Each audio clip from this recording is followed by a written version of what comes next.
So who's right? Well, Richard Dawkins said, it's absolutely safe to say if you meet someone who claims not to believe in evolution, that person is ignorant, stupid, or insane, or wicked. Sounds like he's open for a discussion. When I went to England, we tried everything to get to debate Richard Dawkins. He refused. He hung up on my secretary. His secretary hung up on me when I called back. Jesus said, you shall love the Lord your God with all your mind. There's no mental reason to reject Christianity. It's a logical deduction to say, hey, there must have been a designer. You see something complicated like this world, you say, hey, must have been a designer. Evolution's not a fact. It's not even a good theory. It's not even a hypothesis. It's a metaphysical research program. Julian Huxley said, I suppose the reason we leapt at origin of species was the idea of God interfered with our sexual mores. We don't want God telling us what to do. Evolution is a religion. Even Michael Ruse said that. He said, I'm an ardent evolutionist and an ex-Christian. But I must admit that his one complaint, Mr. Gish is but one of many to make it.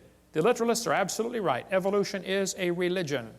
This was true of evolution in the beginning, and it's true of evolution still today. We believe in evolution because the only alternative is creation. And that's right. That is the only alternative. One Russian atheist astronomer came over here to America, and he was speaking at the university, and he said, folks, either there is a God or there isn't. I thought, wow, now that's a brilliant conclusion to come to. But then he said, both possibilities are frightening. I thought, wow, now that is a brilliant statement. See, if there is a God, we better find out who He is and find out what He wants and do what He says.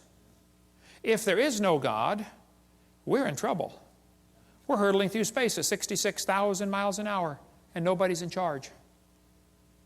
That's a scary thought. Even one famous scientist said, this evolution, transformationism, is a fairy tale for adults. The theory has helped nothing in the progress of science. It is useless. Even if evolution theory is true, it's useless. It's of no value to science whatsoever. Evolution is a kind of dogma which its own priests no longer believe, but which they uphold for the people. Even most scientists don't believe in this, but they're afraid of losing their job or their research grant money, or they're afraid of peer pressure. No different than a fifth grader afraid what the other fifth graders think of them. We got college professors out there teaching these lies that I've covered just because they have to, because that's their job. Muggeridge said, I'm convinced the theory of evolution will be one of the great jokes in the history books of the future. Satan is a liar.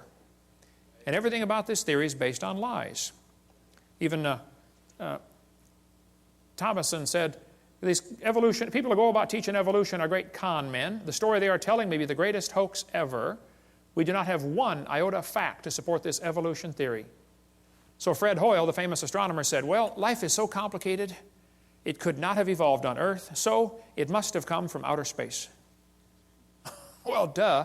All that does is postpone the problem. How did it happen out there? This guy says, evolution is a light which illuminates all facts. All lines of thought must follow. This is what evolution is. Well, Pierre de Chardin, the Catholic priest that got most of the Catholics to believe in evolution, including the Pope, who's 3 times now said, we believe in evolution. Pierre de Chardin is one of the guys responsible for the great Piltdown hoax. He's a liar. Absolute bald-faced liar.